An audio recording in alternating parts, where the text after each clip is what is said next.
Vous allez voir beaucoup de rouge à l'antenne. Il y en a derrière nous, il y en a sur nous. C'est le Red Day, journée exceptionnelle pour informer et sensibiliser sur les maladies cardiovasculaires, première cause de mortalité dans le monde. Et avec nous le professeur Montalesco, bonjour. Merci d'être en plateau sur BFM TV. Cardiologue, responsable des soins intensifs de l'Institut de cardiologie de l'hôpital de la Pitié-Salpêtrière à Paris.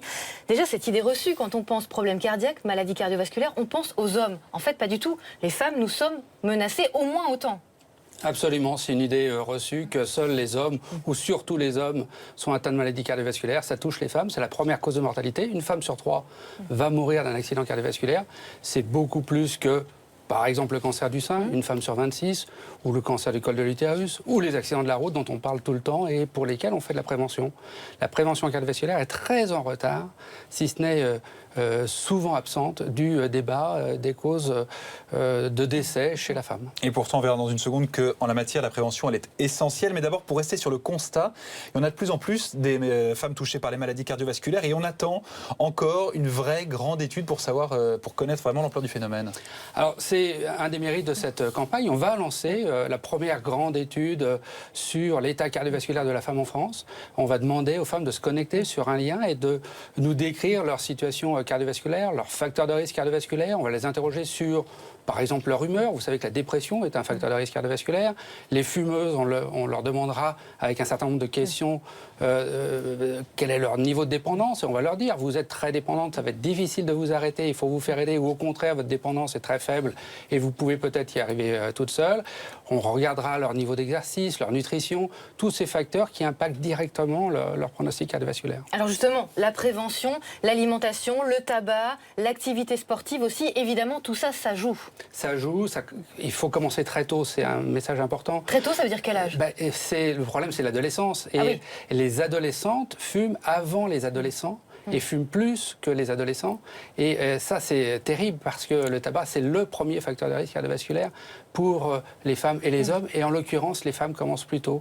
Et puis, il y a ces deux grandes addictions nutritionnelles que sont le sel et le sucre qui font partie de l'alimentation des jeunes, qui souvent font partie aussi des produits prêts à consommer.